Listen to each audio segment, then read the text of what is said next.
more importantly, I wasn't an atheist until I was well over 30.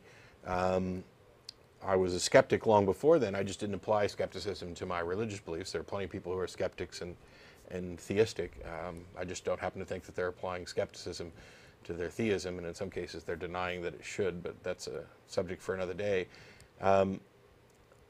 I tend to think that if you can foster a sense of curiosity and kind of go for the awe of discovery and exploration, of getting them to question everything and explore for the answers to those questions, and to be willing to say, I don't know, and none of us know, when we have no good answer, I think they'll end up fine, even if they're, you know, religious for many, many years, or if they happen to be raised in a, you know, unless they're being raised in some particularly damaging, you know, cult that doesn't allow this sort of education to go on.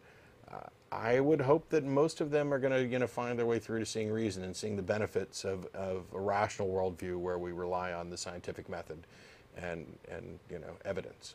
But. Yeah, I agree. I think that, like you said, even if they end up being theists themselves, what they will have is the ability to, at the very least, minimize the harm that those beliefs are likely to do. So they're unlikely to accept the claims of some religions that you can't take blood transfusions, or that you can't have vaccinations, or you should pray instead of going to the hospital. Right, that you shouldn't use birth control, you know, that you should let God control your fertility. And maybe you'll be able to, maybe they'll be convinced that they shouldn't be imposing their personal views on everybody else through legislation. Yes. We can only hope. Because those are my favorite theists. Oh, People yeah. like the Reverend Barry Lynn, who runs Americans United that we talked about earlier. He and I will disagree all day long on the whole God subject, all day. And we could have, you know, great rows over it. But we're in agreement on having a secular nation and enforcing and encouraging church-state separation. And those types of ideas you can foster relatively easily by exposing your kid to everything in the world. Mm-hmm. You know, don't keep them locked up in a, you know, a little private school with a couple of friends, and they're in church all the time and they never see anything outside. It was, I'm convinced, the 8 years that I spent in the Navy that helped me understand that my view on the world at the time was incredibly myopic, and while it's been broadened, there's still a lot more to go. So. Oh, did I tell you my recent discussion with my son regarding the Pledge of Allegiance? No. Yeah, because he was taught in school to say the Pledge of Allegiance with the under God part in it, and which he pronounces unaga, because he doesn't get the whole God concept. But whenever I say it, I omit that, and he, for the longest time, was really adamant that you must say it this way, because he's very literal at this age. Well, I finally convinced him the other day that it's not necessary, and that not everybody puts that in there. It wasn't in the original, and I don't say it that way. So he accepts that I say it different from what he's heard everyone else say it. And so it was really funny listening to him say the pledge the other day, because the last part of it, we've got the under God part settled, but now we're into the last part, which is with liberty and juices for all. Cool. Yeah, so. I'm a fan. Juices for everybody. Yeah. I'm on board. We've got Barry in Chattanooga. How are you? I am fine, and congratulations on your award. Thank you very much. You. Thanks to all the people who voted. Yes, I watch you guys every Sunday. I'm probably off topic here, but have you had a chance to look at Stephen Hawking's new book, The Grand Design? I haven't read it yet. So basically we're talking about press releases and reading what other people have to think. Right. Well, I have ordered it on Amazon.com. I'm excited about getting it this week. But I did read not just a review, but they interviewed him, and he is saying, and I really liked it. He is saying that the universe had no need of a God to bring itself into existence. Yeah. And he's not the first. It's just that he may be the one who actually publicizes this idea in a way that it has a much broader reach. We've talked about it before. Lawrence Krauss's lecture that you can watch online, A Universe from Nothing, talks about this, and I talked to Vic Stinger when he was down here in Austin both times. And the first time he was here, he tried to explain this idea, and I didn't remotely grasp it. I simply don't have the requisite understanding of physics and everything to get it. And so the first time I was just like, I like that Vic Stinger guy, but on that one issue, my brain can't quite wrap around it. And the second time we were down, I'd already seen Lawrence Krauss's lecture, and he and I were talking. We were talking about a number of things, including the Large Hadron Collider. But we went off on this idea of a universe from nothing, and I understood it about like that much better. Right. So yeah, I'm not remotely in any kind of position to comment on it. It's one of those areas where, as a matter of practical necessity, I have no problem at all accepting that this is the best current scientific explanation that are coming. It's not an appeal. It's not a fallacious appeal to authorities, because these are in fact the authorities in the field. They may be wrong, and if they are, demonstrably wrong, then it'll be through evidence and through the scientific method. I don't have faith that the universe was created from nothing. I just happen to agree with Hawking, and who's basically echoing Laplace, that there's no need for that particular hypothesis. One of the things that I found insanely funny, and I giggled quite a bit, Ray Comfort called Stephen Hawking unscientific. Yes, That's this is unbelievable. To me, that's like somebody who's sitting there eating a TV dinner telling Gordon Ramsay or Graham Elliott that they just don't know food. yeah. That's right. That's right. The reviews I have read on this book, and I am not a physicist or a math whiz by any means, but the reviews I have read are all very positive in the sense that the book is written for the layman. It leaves out all the highfalutin math, and it's very understandable. So I'm excited about getting it and reading it. Yeah, me too. Yeah. Okay, guys. Well, again, congratulations again, and thanks so much. Thanks a lot, Barry. I Thank appreciate it. you. Bye-bye. Yeah, I hope it's one of those things that really pushes the conversation in a certain direction. Oh, yeah. You can watch the trends of discussion over the past 10 years or so. I've been involved in the ACA doing the show for 5 or so.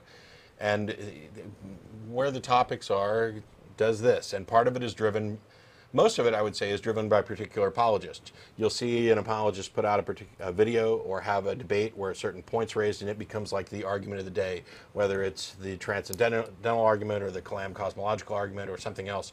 And so we're constantly in this reactionary mode of responding to whatever the current theistic meme is. And on occasion, there'll be something that comes out, and I love it because when it happens, it's something that's, science, and here's the evidence, and it comes out and it pushes the conversation in another direction.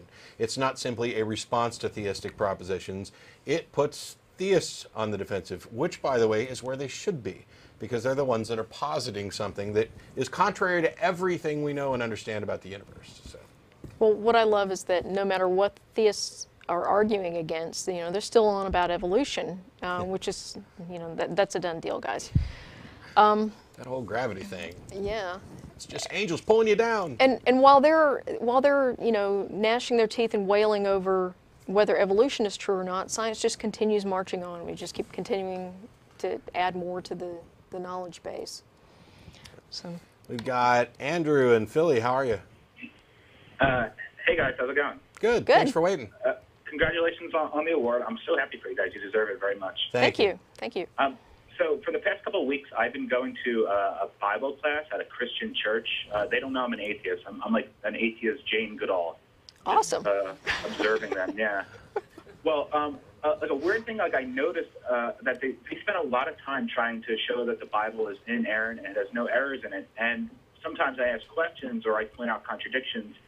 And when I do that, they tell me, well, no, it's not about the Bible being perfect. It's not about, it not having errors. What this is all about is a personal relationship with Jesus. That's the only thing that matters, that you realize he died on a cross for you and that he saved you. And I tried to point out to them, well, that story, that whole entire concept comes from the Bible. So it seems that they want to have the Bible be literally true, but then they preach that it's not about religion. It's about a personal relationship with Jesus. But is there really a difference between a personal relationship with Jesus and a religion? Yes-ish. Yeah. I mean, for example, let's assume for a second that the Christian hypothesis is actually correct, and that what they're saying is correct, that the important thing is that you have a personal relationship with Jesus. Now, I can't prove that there is no God of that particular religion until they define it in such a way that we can address it. But maybe there is some Jesus, and maybe, for example, my mom has some personal relationship with Jesus, but that's irrelevant to everybody else outside of there. Revelation is necessarily first person. We get that from Hume, etc. But it doesn't have any bearing on me. I cannot distinguish between her personal relationship with Jesus in a real sense versus her delusion of having a personal relationship. The reason I answered yes is that those things are separate from both the religion and the Bible, even though that would be where they would be derived from. Basically, what you're dealing with are people who are offering incredibly dishonest responses. They want to claim that the Bible is God's word, and therefore, to the extent possible, it is inerrant and perfect, and it is our, the guiding light that leads us to the truth. And when challenged on those issues, that's when they're going to say, well, it's not so much about the Bible as it is this. It's a complete redirect. It's like somebody asks you if you believe in God, and you say, I don't know what I believe. Or I don't know for sure that there's not a God, actually would be the better redirect. Right. Somebody says, hey, do you believe in God? Well, that's a yes-no question. And it is yes-no. Because we're not asking how strong is your belief or how strong is your disbelief. It's just, do you believe? You either believe or you don't. And if their response is, well, I don't know that there isn't a God. Okay, that's great. I'm sure that's an answer to some question, but it's not an answer to the question I asked. And that's kind of like the sort of response that you could do, but it seems that they've already admitted. It's like they're doing a two-step. It's, yeah, the Bible's not true, but it's about this. And I got no better information for you. I wish I had a better response to that. But it's like saying, we need a better response. We need a better way to talk to schizophrenics. I mean, when you're dealing with someone who isn't going to, or isn't capable because of, I'm not saying these people are crazy or stupid or anything like that, but their religion in particular, the ideas that they have bought into, have constructed a brain that is incapable of dealing with these subjects honestly and actually seeing the flaw. And you can try to point it out, and you can say some of the things that I've talked about. Some of them will finally get it. I mean, I was a fundamentalist for 25 plus years, and eventually I got it. And if I could figure out exactly how I got it, I'd change the world. All I know is that it was a process, and one of the key things was that I actually came to care whether or not my beliefs were true, instead of whether or not they were comforting or whether or not they were popular, whether or not I was with the in crowd of people who were constantly reinforcing those beliefs. Okay, well, thanks a lot, guys. Sure. Have a great day. Bye. Sure. Did you have anything you wanted to add on that? No, not really. I guess just that I think this is another example of how religion, particularly Christianity, has to evolve in order to survive. Because, if you've got people in there who are doing the same thing, that Andrew was doing, which is, even theists challenging, hey, how come this contradicts this other thing over here? And what about this genocide thing? And when you've got people asking hard questions, if you're going to sit there and say, well, this is actually a good representation of God's character, you're probably going to lose a lot of people on that.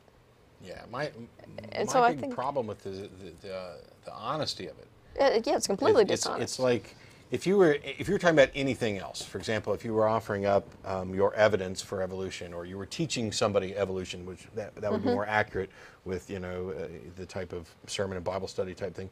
So you're teaching somebody about evolution, and you say that this and this and this and this and this happened. And if somebody comes up and were to say, aha, but do you have evidence for this right here?